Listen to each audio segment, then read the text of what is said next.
मैं खड़ा हूँ बनारस के एक प्रगतिशील किसान के खेत में, और कारण है कि किस तरह से किसान समन्वय कर रहा है, जो वैज्ञानिक अनुसंधान कर रहे हैं वैज्ञानिक उन संस्थाओं से।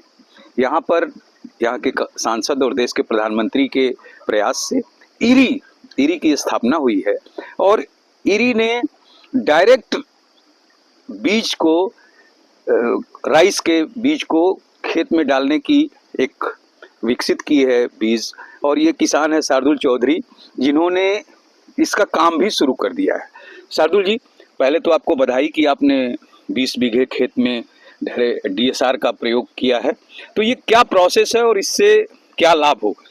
हम लोग इस बार डायरेक्ट सीडेड राइट डीएसआर पद्धति जिसको बोली जाती है, उसमें उन्होंने एक ये वैरायटी डेवलप की है सीआर धान 812, जो कि डीएसआर के लिए ही अनुमन्य हुई है। उसकी बिजाई हम लोग 11 जून से शुरू किए हैं और आज लास्ट बिजाई करके 20 एकड़ लगभग हमने सोइंग कर दिया है।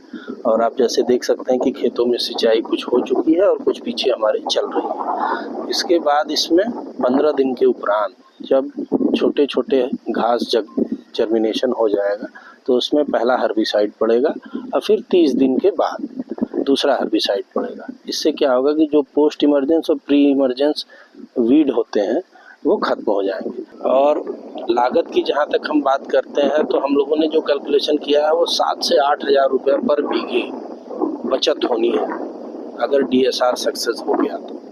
और इस एक तरीके से कह लीजिए ये रिस्क ही हमने लिया है कि 20 एकड़ पूरा परिवार की जितनी भूमि थी सबसे बात करके सबको वो करके उसके बाद हमने ये किया। ये किसान कहते हैं ना अन्नदाता है, लेकिन किस तरह से जो सरकार योजना ला रही है, वैज्ञानिक जो रिसर्च कर रहे हैं, उन पर रिस्क लिया है शार्दुल चौधरी जी ने। शार्दुल जी ने वो रिस्क लिया है कि किसानों के लिए भी ये प्रेरणा स्रोत बनेंगे, उदाहरण बनेंगे इस डीएसआर को दिखाने में। और जो संस्थान है वो भी इनके इतने बड़े एरिया को दिखा पाएंगे किसानों को और उदाहरण प्रस्तुत करेंगे।